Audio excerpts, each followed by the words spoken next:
A vontade de poder como a essência mais íntima do ser, verdadeira e falsa significação do conceito de vontade de poder.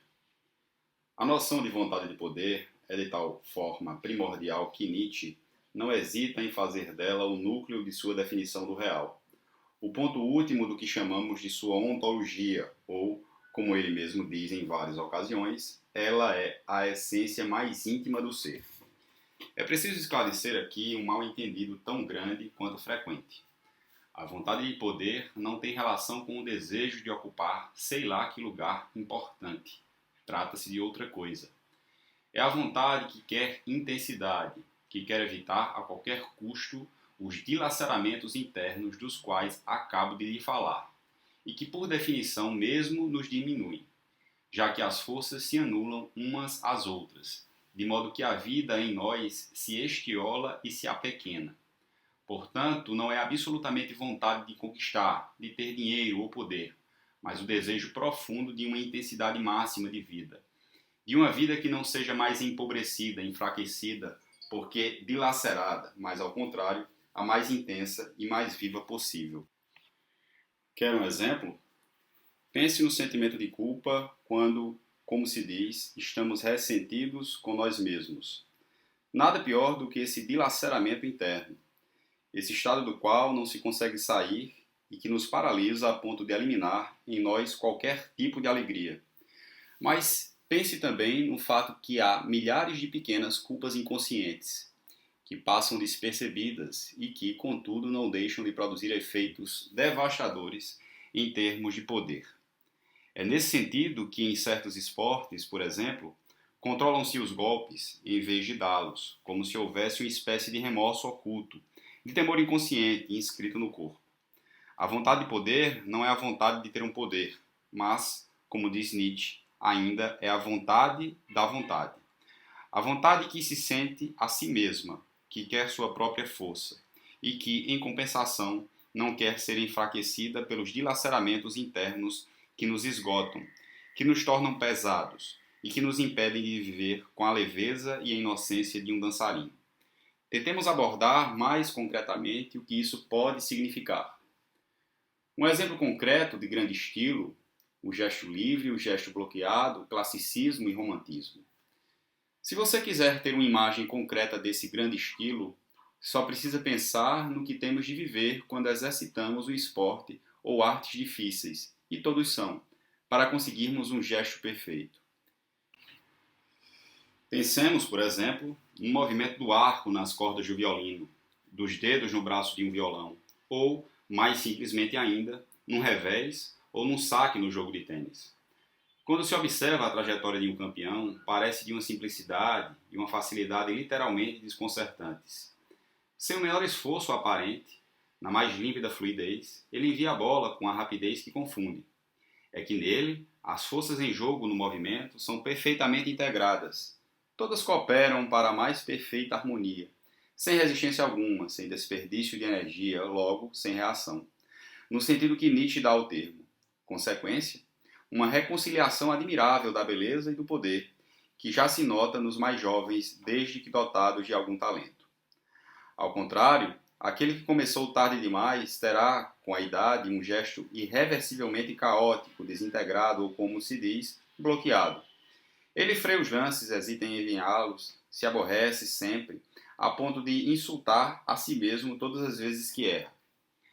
Permanentemente dilacerado, é mais contra si próprio do que contra seu adversário que ele luta.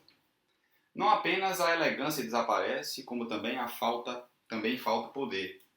E isso por um motivo bem simples. As forças em jogo, em vez de cooperarem, se contrapõem, se mutilam, se bloqueiam, de modo que a deselegância do gesto responde sua impotência. É isso que Nietzsche propõe, que seja ultrapassado. Neste ponto, você compreende que ele não sugere que se produza um novo ideal, um ídolo a mais, o que seria contraditório, já que o modelo que esboça, diferentemente de todos os ideais conhecidos até então, é preso à vida. Ele não pretende absolutamente ser transcendente, situado acima dela numa posição de exterioridade e de superioridade qualquer. trata-se antes de imaginar o que seria uma vida que se tornasse como modelo. O gesto livre, o gesto do campeão ou do artista que produz nele grande diversidade até atingir, com harmonia, o maior poder sem esforço laborioso, sem desperdício de energia. Tal é, no fundo, a visão moral de Nietzsche, aquela em nome da qual ele denuncia todas as morais reativas, todas aquelas que, desde Sócrates, pregam a luta contra a vida, seu apequenamento. Assim, ao contrário do grande estilo, se situam todos os comportamentos que se revelam como incapazes de conquistar o domínio de si, que apenas uma hierarquização e uma harmonização perfeita das forças que se agitam em nós possibilitam realizar. A esse respeito, a expansão das paixões que algumas ideologias da libertação dos costumes quiseram valorizar é das piores coisas, já que essa expansão é sempre sinônimo de mutilação recíproca das forças e, por aí mesmo, do primado da reação. Tal mutilação define exatamente o que Nietzsche chama de feiura. Esta surge sempre que as paixões desencadeadas se entrechocam e se enfraquecem umas às outras. Quando há contradição e coordenação insuficientes das aspirações interiores, é preciso concluir que há diminuição da força organizadora da vontade. E, nessas condições, a vontade de poder definha e a alegria dá lugar à culpa, que, por sua vez, engendra o ressentimento. Evidentemente, o exemplo que dei para que você compreendesse o grande estilo, a ideia de que só uma síntese reconciliadora das forças ativas e reativas possibilita alcançar o poder autêntico, o do revés de um campeão de tênis, não é do próprio Nietzsche. Ele tem outras imagens, outras referências em mente. E é útil que você, se quiser lê-lo mesmo, um dia, que reconheça pelo menos uma delas, porque é a mais importante para ele. Trata-se da oposição entre o classicismo e o romantismo. Para simplificar, podemos dizer que o classicismo designa o essencial da arte grega, mas também a arte clássica francesa do século XVII, as peças de Molière, Corneille, assim como a arte dos jardins geométricos, com suas árvores podadas como figuras matemáticas. Se você visitar um dia nos museus franceses uma sala destinada às antiguidades, observará que as estátuas gregas, ilustrações perfeitas da arte clássica, se caracterizam, sobretudo, por dois traços absolutamente típicos. As proporções dos corpos são perfeitas, harmoniosas como desejável, e os rostos são de uma calma e de uma serenidade absolutas. O classicismo é uma arte que confere um lugar primordial à harmonia e à razão.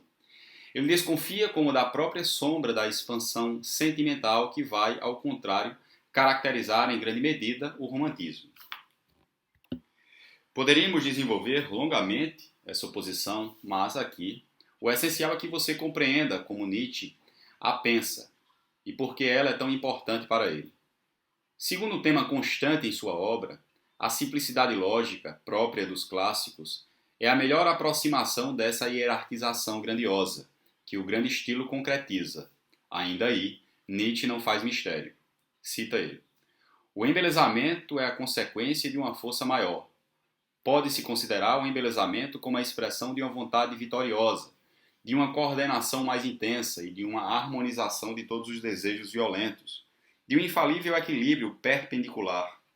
A simplificação lógica e geométrica é uma consequência do aumento da força. Espero que você avalie novamente o quanto Nietzsche pega no contrapé todos os que gostariam de ver nele um adversário da razão, um apóstolo da emancipação dos sentidos e dos corpos contra o primado da lógica. Nietzsche proclama em alto e bom som: somos os adversários das emoções sentimentais. O artista digno desse nome é aquele que sabe cultivar o ódio ao sentimento, a sensibilidade, a fineza de espírito, o ódio ao que é múltiplo, incerto, vago e feito de pressentimentos. Pois, para ser clássico, é preciso ter todos os dons, todos os desejos violentos e contraditórios na aparência, mas de tal modo que eles caminhem juntos, sob o mesmo jugo, de forma que se tenha necessidade de frieza, lucidez, dureza, lógica antes de tudo. Não se poderia ser mais claro. O classicismo é a encarnação mais perfeita do grande estilo.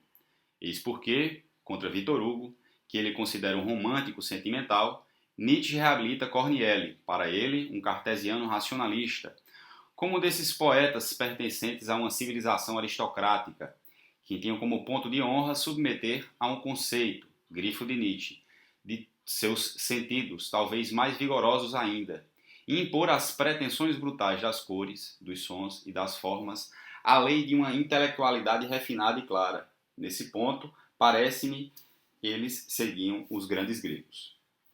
O triunfo dos clássicos gregos e franceses consiste em combater vitoriosamente o que Nietzsche chama ainda de modo significativo da plebe sensual, que os pintores e músicos modernos, quer dizer, os românticos, transformam facilmente em personagens de suas obras.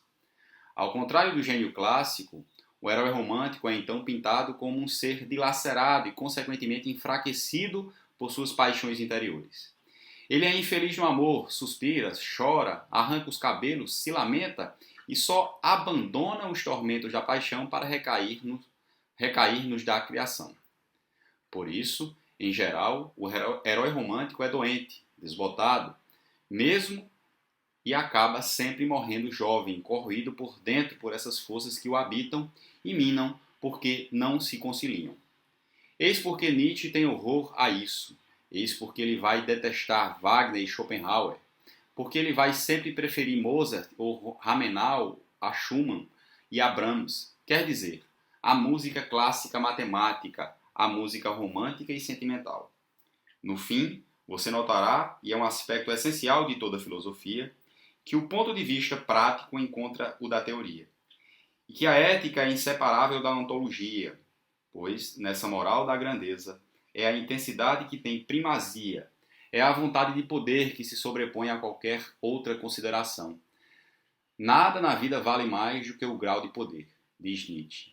O que significa que há valores, uma moral para o imoralista. Repetindo, o que significa que há valores, uma moral para o imoralista. Como aquele que pratica com prazer as artes marciais, o homem do grande estilo move-se com elegância, a léguas de qualquer aparência laboriosa. Ele não transpira e se ultrapassa montanhas, é sem esforço aparente, com serenidade. Assim como o verdadeiro conhecimento, o saber alegre, zomba da teoria e da vontade de verdade em nome de uma verdade mais alta. Nietzsche não zomba da moral, senão em nome de outra moral. O mesmo acontece no que diz respeito à sua doutrina da salvação. 3. Um pensamento inédito da doutrina da salvação. A doutrina do amor fati, o amor do momento presente, do destino, a inocência do devir e o eterno retorno. Mais uma vez lhe dirão que é inútil procurar um pensamento da salvação em Nietzsche, e de fato, quaisquer que elas sejam as doutrinas da salvação, para ele são expressão acabada do niilismo, quer dizer, como agora você sabe, da negação deste mundo bem vivo, em nome de um pretenso além ideal que lhe deva superior. Certamente, declara Nietzsche, para caçoar dos promotores de tais doutrinas, não se confessa espontaneamente que se é niilista, que se adora o nada de preferência à vida. Não se diz o nada, diz-se o além, ou então Deus, ou ainda a verdadeira vida, ou o nirvana, a salvação, a beatitude. Mas essa inocente retórica que penetra o reino das idiosincrasia religiosa e moral parecerá muito menos inocente, assim que compreendemos que tendência se reveste de um manto de palavras sublimes, a inimizade com relação à vida. Procurar salvação num Deus, ou em qualquer outra figura da transcendência que se queira pôr em seu lugar, é, diz ele ainda, declarar guerra à vida, à natureza, à vontade de viver. É a fórmula de todas as calúnias deste mundo, de todas as mentiras do além. Nessas declarações, você vê o quanto a crítica nietzschiana do niilismo se aplica por excelência à ideia de doutrina da salvação, ao projeto de querer encontrar no além, qualquer que ele seja, um ideal, alguma coisa que possa justificar a vida, dar-lhe um sentido e assim, de qualquer modo, salvá-la da desgraça de ser mortal. Tudo isso começa agora a fazer sentido, a lhe parecer familiar. No entanto, isso significa que toda aspiração à sabedoria, à beatitude deva, na opinião de Nietzsche, ser rejeitada? Nada menos certo. Acredito, ao contrário, que Nietzsche, como todo verdadeiro filósofo, visa a sabedoria. É o que prova, entre outros, o primeiro capítulo de Ecce Homo, intitulado, com toda modéstia, Porque São Sábio.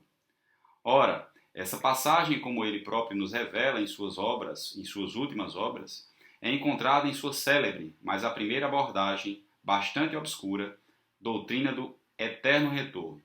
Ela também se prestou a tantas interpretações, a tantos mal-entendidos, que é importante retomá-la,